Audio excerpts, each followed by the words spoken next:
Welcome, you have reached review time with Imperial, and today's review will be Morbius.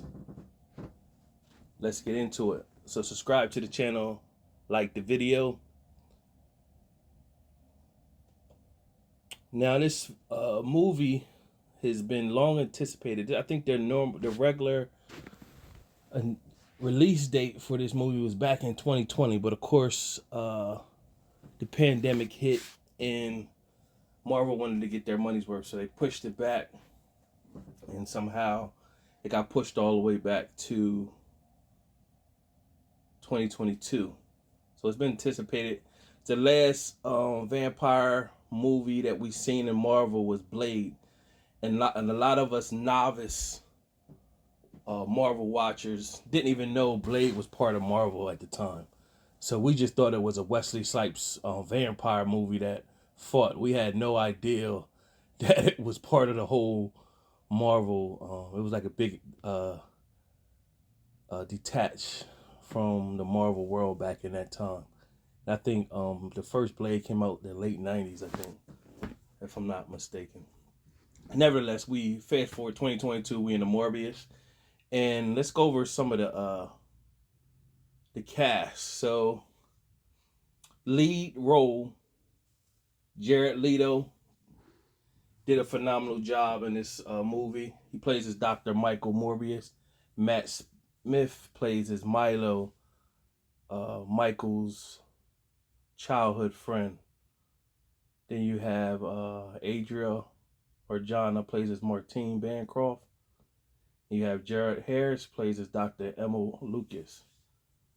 You have Al Madrigal plays as Agent Rodriguez.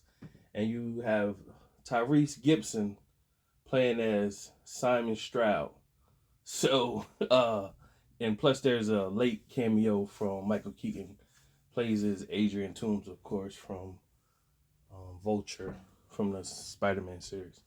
But nevertheless, Tyrese, shout out to him, man. Tyrese doing his thing, man, getting roles. Found his way into the Marvel cinema, keeping them checks coming in. So the movie starts off with a group that's on an excursion. You see a frail Dr. Michael Morbius is on an excursion, and you don't find out yet what he's on this excursion for. And you see him reaches his hand in what is looked at as some tomb that they say they need to get out of here before it gets dark. And he pretty much hit his hand. He's desperate. All these bats came flying out, and he just stayed there. And they sort of embraced him. Then it flashed back 25 years ago when he was young and he had this he was disabled. He was in this orphanage, like for children rather. And in the orphanage, children that was sick, he met a young lad named Milo. And they were both getting they had to get like 3 blood transfusions a day to stay alive. And Michael was very smart, so Milo at a young age was very died. The machine malfunctioned. Michael opened the machine up and fixed it with a spring from a pin. So instantly, the doctor that was with them pretty much told Michael, "Hey, we gotta I wouldn't be who I am." Dr. Emil, he pretty much said, "I wouldn't be who I am if I didn't push you forward and let them pay for your treatments, plus um, allow your brightness, intelligence, excel at another school." And he pretty much said, "I'll take care of Milo." Fast forward, it shows where Michael created basically, for lack of better words, imitation blood.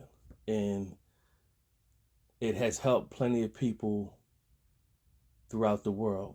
So if you make it, blood comes from humans, but he found a way to make imitation blood. However, he was unable to make something that could cure him or Milo.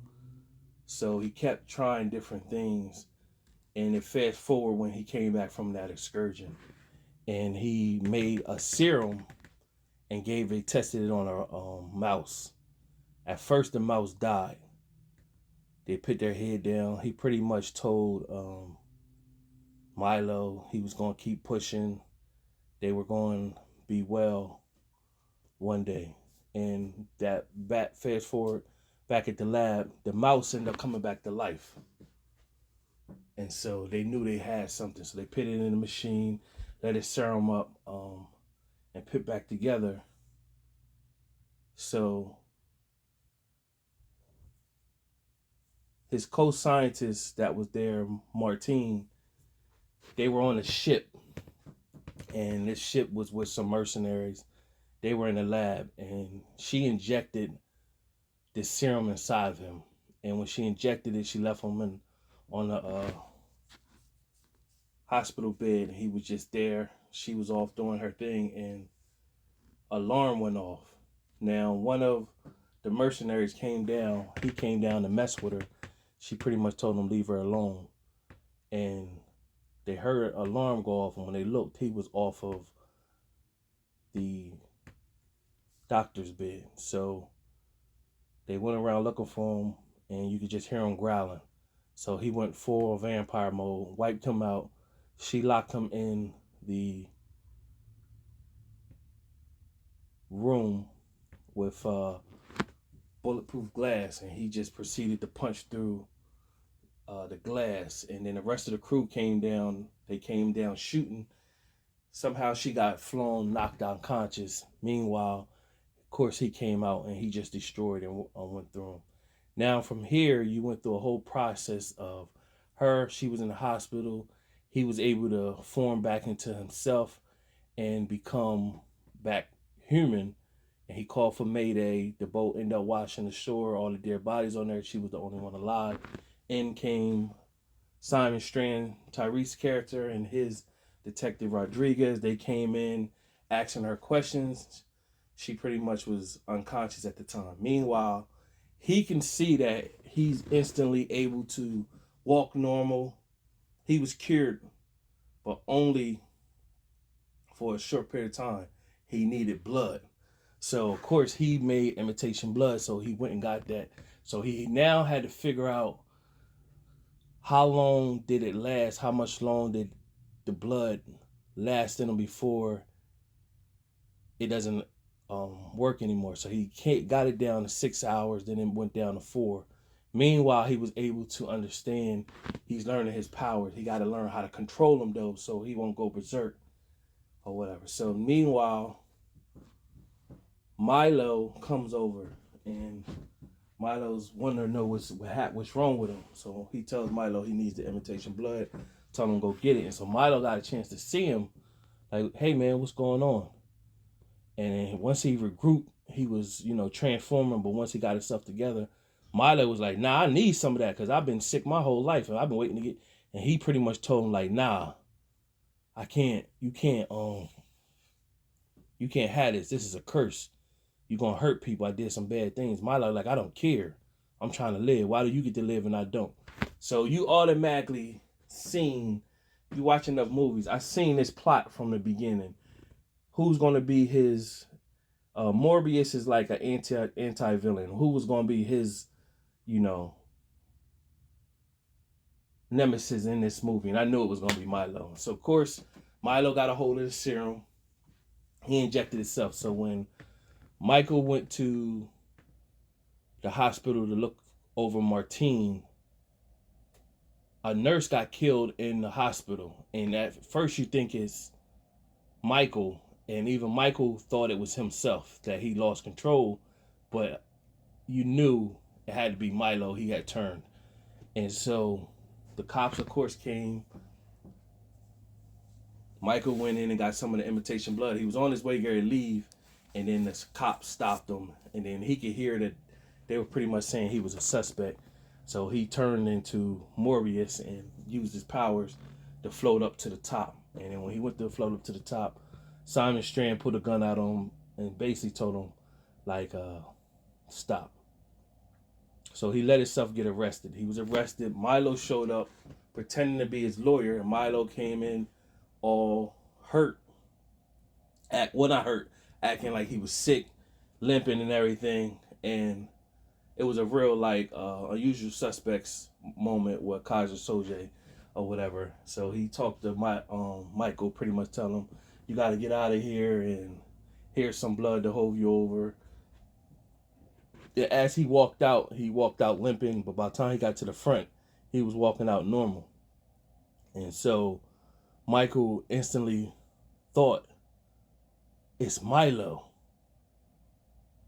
So he, enraged, turned into the Morbius vampire and punched his way out of the jail cell or whatever. So you got to see his powers. He's super strong and could use his senses to hear things.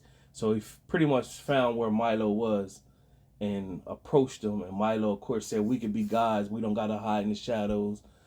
You know, let's have some fun. He like, no, this is wrong. So, of course, they battled. But Morbius wouldn't. He said, I won't fight you. So they were fighting for a moment. And they got into the subway. And then what happened was, it was a train coming, but he's moving so fast in real time. What happened was he was able to feel that he could fly, so he's still learning his powers. And then when the train pushed up, he swooped in with the train, and then he was able to fly. He started flying or whatever. So Martine came back, and she was out the hospital. He approached her. And she's all in on him, you know. He pretty much told her it wasn't her to kill the people. It was Milo. He took the serum and everything. So they found some street scum who had a laboratory that was making fake money. And he ended up taking their laboratory over. That's when you see on the trailer where he breaks the hand of the thug and pretty much told him, get going. And so that's the part. He take over their laboratory while he's making a serum, an antidote to kill. He made two, one for him, one for Milo. So what ended up happening, the big showdown. This movie is not long. It's like an hour and 38 minutes. The big showdown. Of course, him and Milo get to fighting. But of course, he hasn't had no blood, so he becomes weaker. So Milo pretty much think, oh, I got him. But what you seen when he first, when he came back from that strange place where he got the bats from, he brought bats with him that was inside of this like science lab tomb where the bats just fly around. So the bats will chew anybody up, but for him, they embraced him like he was their father. So when he was weak and Milo thought he had him, he yelled out a scream. And I kind of felt what was going to happen. He yelled out a scream, and all these bats came out of nowhere. And when the bats came, he started going into his Zen master mode with the bats and developing strength. Milo seen this and pretty much went to try to kill him with a spear, but he was able to use the Zen with the bats and flew Milo up against the wall, stabbed Milo with the serum to kill him. And before all that happened, Milo had killed Martine, but he kissed her. So you kind of knew when he kissed her, you was like, well, I said no. Milo killed Martine, but when Morbius got there, he kissed Martine. And you kind of knew when he kissed her, you was like, she gonna turn into a vampire. So of course, by the end of the movie, she came back to life. So he gave her the serum. So it's be interesting to find out who she becomes. And that was the end of the movie. He pretty much, Milo did kill Dr. Emil. And it was two post-credit scenes. There was one that showed Adrian Toomes, played by Michael Keaton, he all of a sudden appeared in a jail cell. And so this is a different part of the multiverse. This is, he parted, basically he was like, well, I don't know how I got here. And pretty much he's looking, he said, well, hopefully this world is something good. So news reports came out that, hey, a guy named Adrian Toomes pretty much showed up in a jail cell. He shouldn't be in, he should be released. So of course, in this universe, he's not wanted for nothing. In this universe, like in the other universe, which the other Spider-Man, he was wanted to go to jail. And well, he was already in jail when he fought with Spider-Man. So that was the end of the first post-credit scene. The second post-credit scene showed Morbius on the road, and he's driving, and he's timing something. He's timing whatever he's timing when he got to the location. That his stopwatch went off, and when he seen Vulture came out, and he pretty much said, "Hey man, I think we should team up together. I think I'm here from this guy named Spider-Man, and we should do some good things together." So that's gonna be interesting to see how this is gonna turn out. And of course, Morbius and like same like Venom, where Morbius is like a anti-villain where he does fight Spider-Man, but not like an outright villain. But they will eventually probably fight in another series. And I think it's going to be interesting what Spider-Man is this going to be part of. And I don't think it's the Tom Holland Spider-Man. I think this is going to be either the Andrew Garfield Spider-Man or the Tobey Maguire one, something like that. I don't think it's going to be the Tom Holland Spider-Man. So the pretty much overall was a decent film. Out of my 4-star rating system, I give this movie a 3 out of 4 stars. That's definitely a decent watch. If you went to the whole Marvel series and you're a novice, you could jump right into this movie and just watch it for the first time and pick up everything and see what I saw. Subscribe to the channel, like the video. Till next time.